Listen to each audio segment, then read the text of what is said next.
with white opens with pawn to d4, his favorite move. And Hans Niemann gets his knight to f6. Vidit goes pawn to c4 and e6.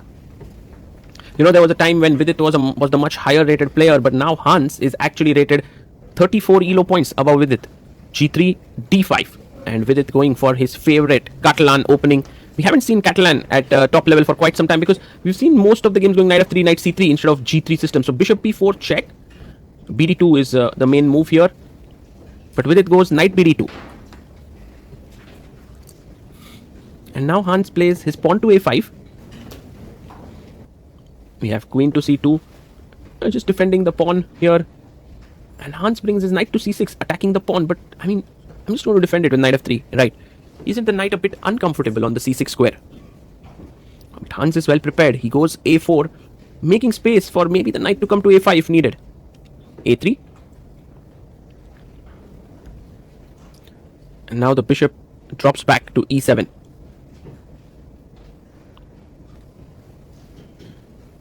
We have short castles here by Vidit. Hans castles as well. And now rook to d1.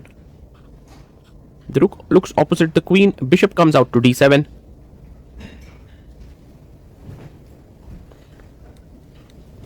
And now Vidit goes rook b1. I was wondering if a move like e4 makes sense. But rook b1, queen to c8 played.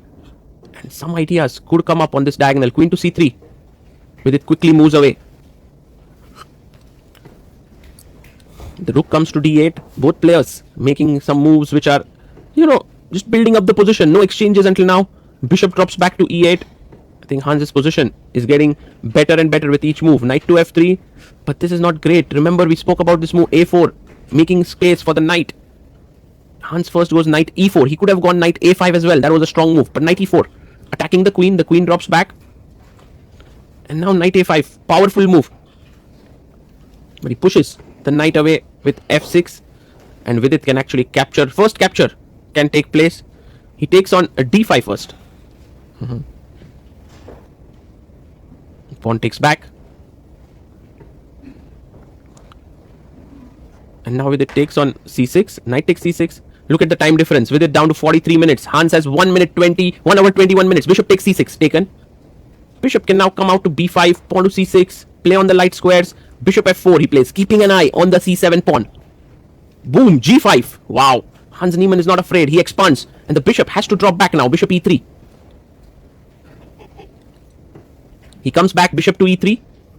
And now bishop drops back to e8. Maybe he can pop out via g6. It might be a good time to trade off the knights with knight d2. Plays it. Knight to d2. So with it, keeping the balance for now. Knight takes d2. You take back with the bishop. His queen takes. Bishop g6 is a strong move. So bishop takes and now bishop comes here. But you go e4. And that's the saving move here for Vidit. He plays it. Pawn to e4 blocking the diagonal. Black's king does look a bit weak, but the central tension seems to be in Black's favor. He goes queen d7. d3 played. Just putting pressure here. And now Hans has a very nice move. Queen c6 to trade the queens. And he plays it. Queen to c6. The thing is, Vidit can take, but then what to do about the e4 pawn? He can go rook e1, but then the a3 pawn is hanging. So all of that, Vidit plays queen a2. Not the best. d4, Hans wins a pawn there. Vidit wanted to take back the pawn with a check. But there's bishop f7 and d5. It's just a great maneuver. And suddenly the bishop sits very pretty on the d5 square. Queen b2, attacking the b7 pawn. And he takes on a4. Because now, if you take queen b7, takes, the d4 pawn falls and black is winning. So he goes bishop b4. And just like that, Hans Niemann is clearly better. Bishop takes b4, a takes b4, with it down to 13 minutes. He has to make 12 more moves. Hans Niemann on 53 minutes, bishop d5. A good move. Everything is looking great for black. Rook c1 and white is pawn down. It's a very bad position. Queen d7.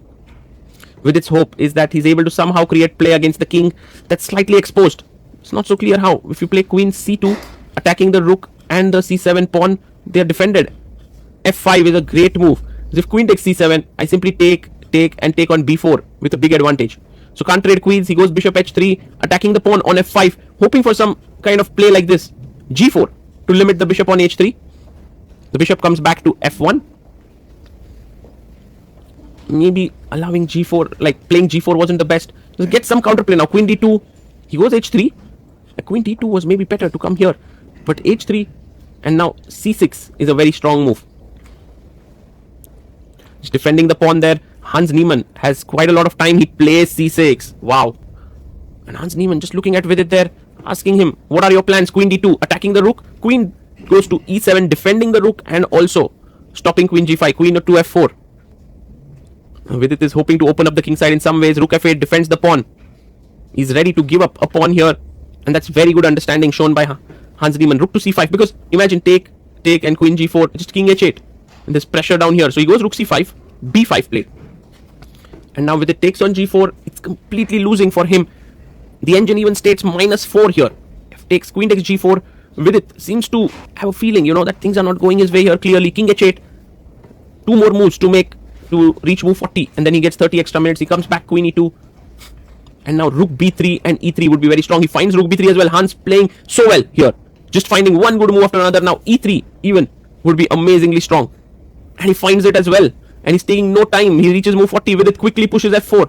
Rook G8. G3 is weak. He plays bishop to C4. Keeping the bishop alive. Wanting to go pawn to E2.